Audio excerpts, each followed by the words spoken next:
Last month on eBay, a vintage basketball card sold for over $30,000. Also, there were some commons in PSA 10s that sold anywhere from $1,500 to $3,000. And someone broke up a partial set of a super rare regional issue. And in today's video, we're going to be covering all of these sales as well as a few honorable mentions. Let's take a look at the list. All right, so we're going to change up the basketball videos for the top 25 eBay sales and may apply this to other series as well on the channel. But wanted to add in Matt. You saw him last year on some of the auction recaps. Really knows his vintage basketball way more than I do. So just adding a little bit more context to this video, giving you guys a better product on this side of things. So it's a little bit different this month, but let me know what you guys think with that. And also, let's jump into our rules. So criteria for this video, 1981 or earlier is what I consider vintage basketball. No duplicate cards are allowed. Autos and variants are perfectly fine. And then these videos allow for graded and raw cards. Typically with vintage basketball, it tends to be all graded, but there's an occasional card that's raw. So we're going to jump into the first one over here, which is a Moses Malone autograph. I can't even tell where the auto is on this card. On the back. It's on the back. It is on the back, yeah. So you are really familiar with TTMs and Moses Malone. So kind of explain the value on this one over here, a 5 with an auto being an 8 is selling for $1,300. Yeah, the price with this one, and I actually know the reason I know the sign on the back is I know this copy, I know the seller. It's signed on the back, so it's not as, it just wasn't as desirable. Moses died in 2015. It's probably a lot of people know. He did not do through the mail. He did do private signings, but this is a fairly low pop of 23. As you can see, there's some higher than this 5. I think there's probably 6 or 7 copies that are higher. But this was one that was on my watch list. I wasn't going to buy it because I don't want it signed on the back. But that's the reason, his auto is starting to really, really move as people are starting to figure out that he died in 2015. He just doesn't have a lot of stuff signed. And he's just a generally underrated player in the NBA. Up next, we're going to see quite a few high grades this video, as I alluded to in the intro, but 1978 Mike Bantam. And this in a 10 sold for $1,473. What I love sometimes about these high grades in these type of videos, this and notoriously junk wax, is the multiplier between cards. Now, this seems like it's a great multiplier, right? A PSA 9, $35. The 10, which is a pop 3, by the way, sells for $14.73. But just wait for a little bit later in this video. We're going to see one that a PSA 9 sells for $7,000, and I want to say the 10 sells for close to $2,000. One of the biggest multipliers I've seen yet.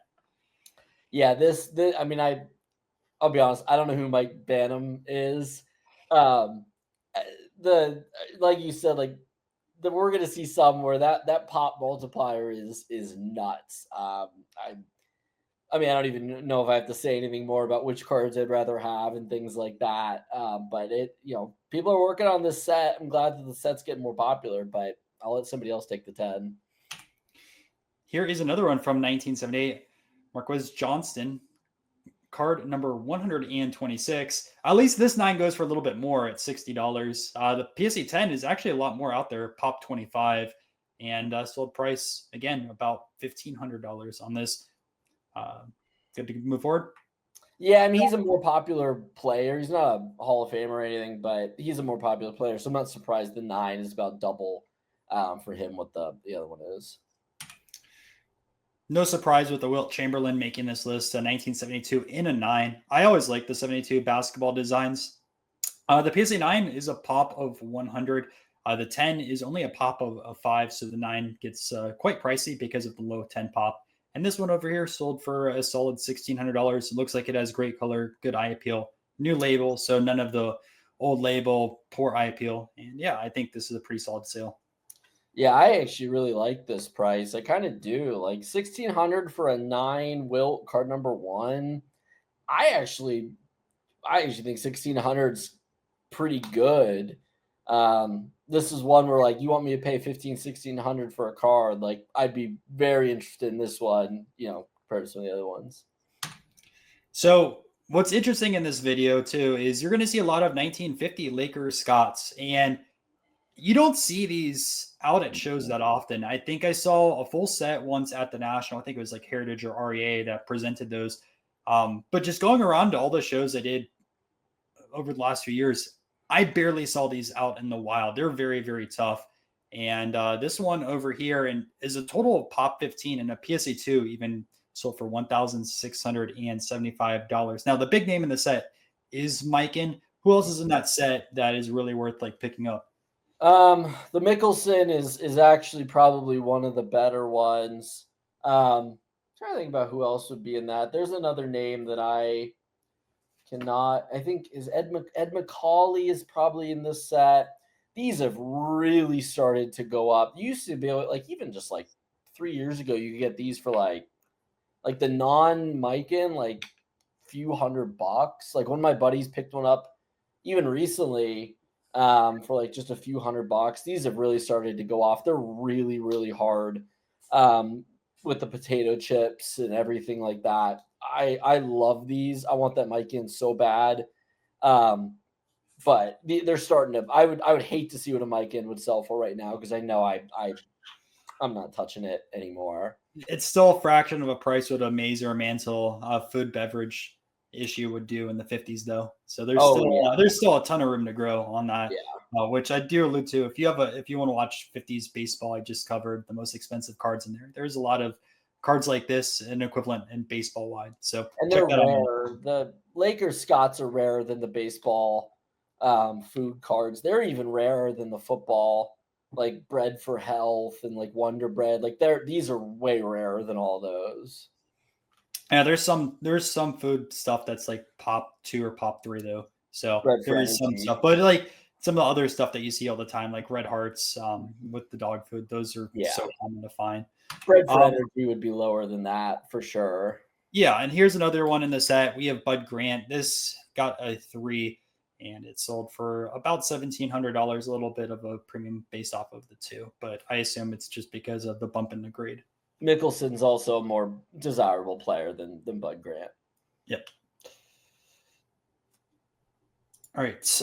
Jeff Halliburton, card number 163 from 1973 tops. This one sold also close to $1,700. I love the multiplier on this one. A 9 sells for about $30. A pop 3 in a PSA 10. I I don't know. I don't know what else to say about it. I don't know who Jeff Halliburton is, but somebody's working on this set. These are all kind of the 70s sets, so I'm happy about that. Well, our editor over here says he played the forward position in the 1980s. Yeah. There you go.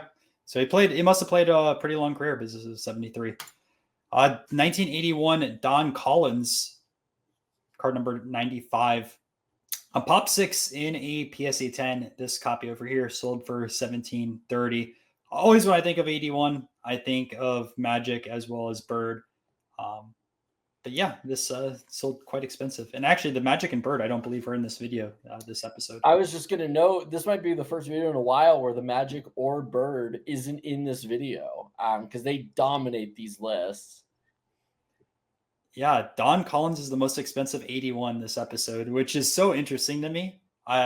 Not something I would have predicted Crazy. going into this, but it sometimes happens. Yeah.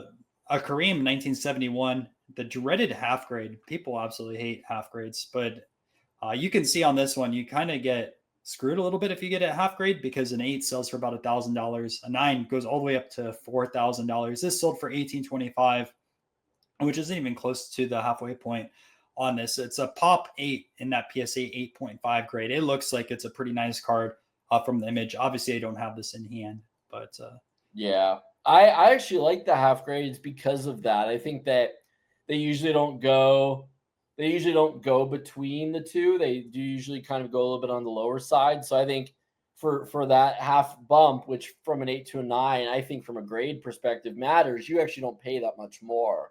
So I actually do kind of like these 8.5s. If you're buying, but if you're grading, you hate that. Yeah. So this is actually a horrible picture. So if you are the seller on this, I do apologize for roasting your picture, but it's a little blurry on here. But we have Elvin Hayes autograph. It says Hall of Fame and 90 on it. It looks like it's an 8 with an autograph of 10. And you mentioned he signs through the mail. This one sold for about $2,000. I know the seller of this card, so I will let him know that his image quality is poor. But yeah, Hayes. I mean, he does shows. He signs through the mail. I mean, it's tough to get an 8 through the mail. You probably did this at like a signing. I've never gotten an 8 through the mail. But this is. I mean, this. I'm happy to see that this thing in an 8 sells for $2,000 because I could get him at the next show, and know that I could pick up $2,000 for it. Another 1977 tops. This is the one I was actually alluding to. So the last sale of a 9 sold for $7. I believe it was at a Fanatics Collect auction. And the 10 sold for $2,000, which is just an insane multiplier to think about. I mean, you're going from $7 all the way to $2,000 for one grade. And most people can't tell the difference between a 9 and a 10. I say most people because if you do have a trained eye, you could probably tell the difference. But like, it amazes me on this side of things. Especially with an old label 10. Like, are you telling me an old label 10 is that much better than like a new label 9? Like, I don't believe it. At least, Twardzik, a more popular player. He's not a Hall of Fame or anything. But the fact that this was $2,000 and those ones that we saw earlier with like similar pops, or actually their pops were a little bit higher, some of those 10s, and they were like 1,600. I like this price more than those. You got to shell out a little bit extra, but it's a lower pop and I think a more popular name. Maybe people don't like the set as much. Pop too. 78. Yeah. So I was gonna say it's a pop too. It's tough. Yeah. Oscar Robertson, BVG. Actually, BVG makes an appearance a few times in this video. Classic 61 set. I wonder if it's the same seller because we'll see a Wilt 8 a little bit later on, and $2,000. So, what do we rather, Oscar or Dave, for that $2,000 price point? Don't even. This one even has. I don't know if you can tell. It has a PWCC Eye Appeal sticker on the back. Yeah, right over here. So they think this is a nicer Beckett 7, but I mean, come on. Like, which one would I rather have? Like, I mean, give me a break. Like, it's not even close. Another 1961, we have a Jerry West. This achieved a PSA 6, $2,076.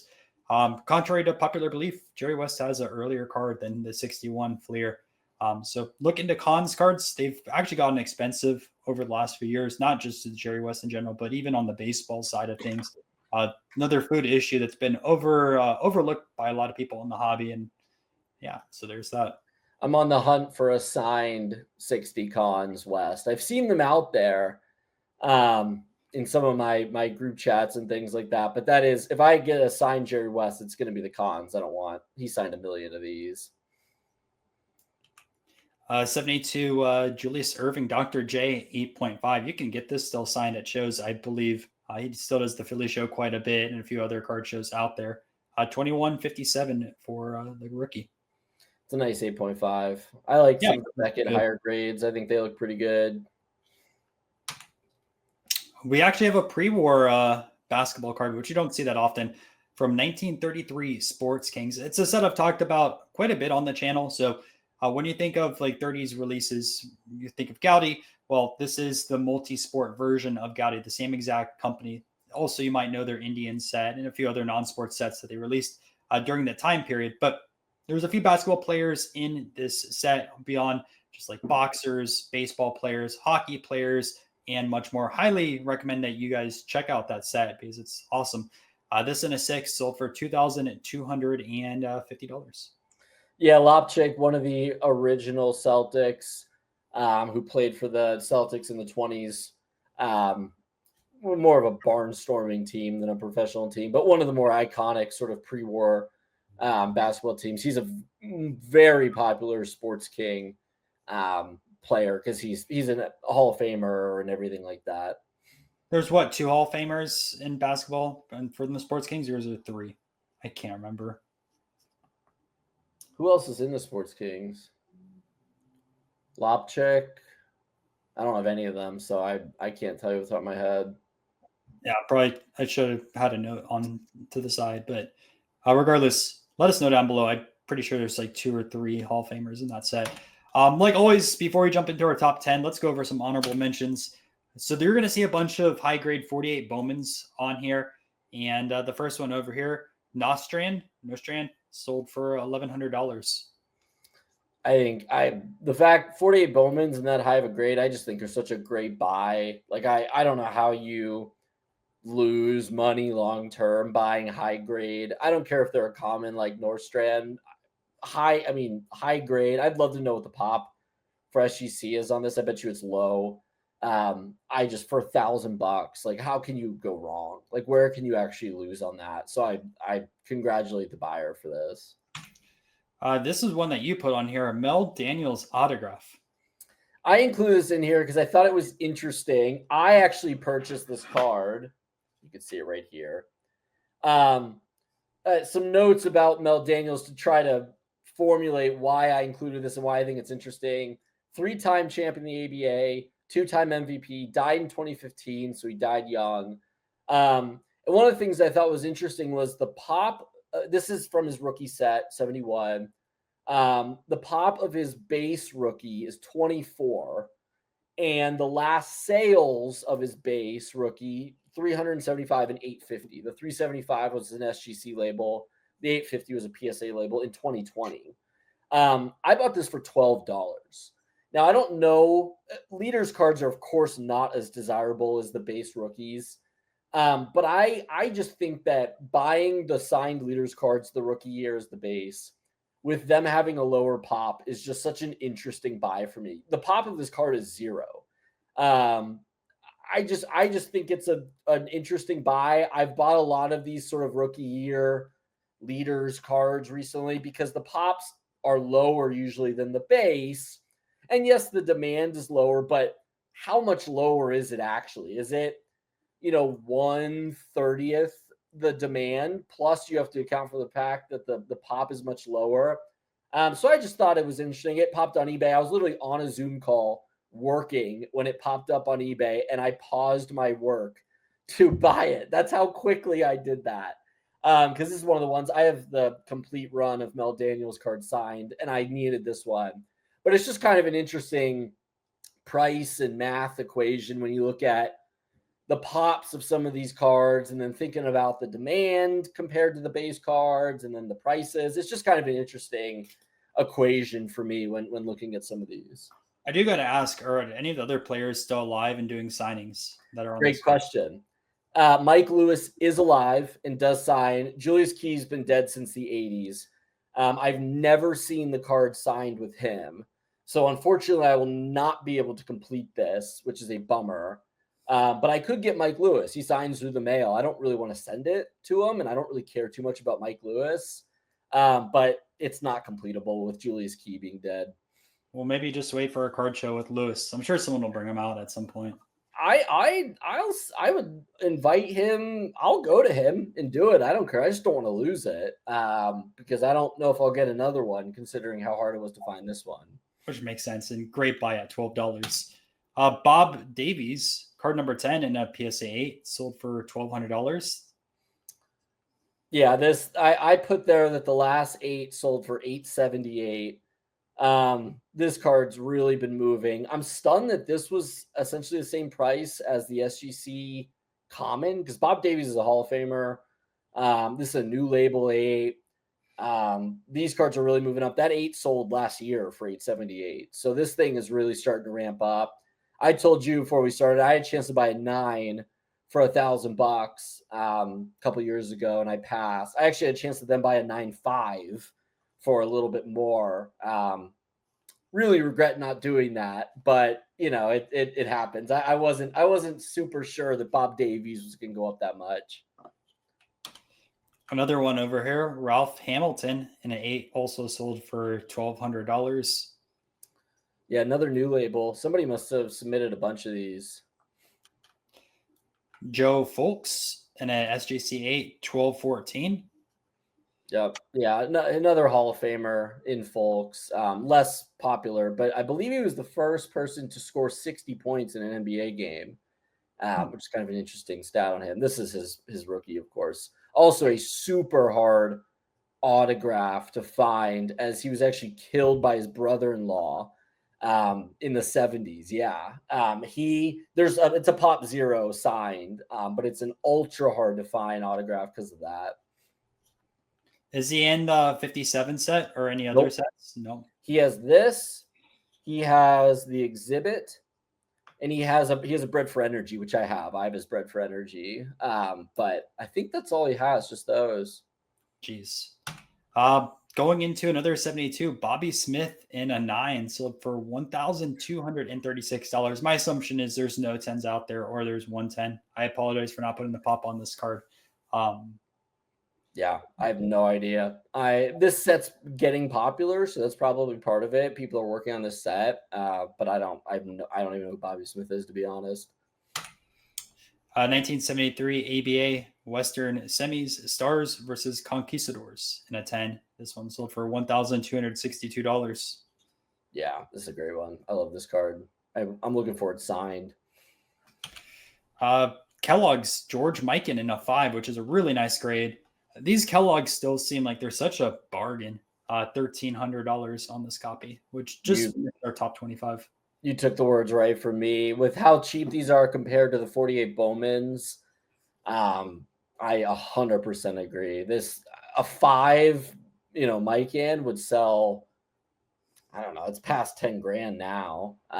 So you're buying it for like 1/10 the cost. And I bet you the pops are pretty similar as well. And I get the Bowman should always carry a premium over the Kellogg's. 100% I agree with that, but just the multiplier is too large right now for what the large. And I bet you these are harder to find in higher grades than the Bowmans. I bet you that. Well, I've seen a lot more Bowmans than the Kellogg's at shows, but also I could see why dealers don't want to put out the Kellogg's and just keep them. Pete Maravich in a 7.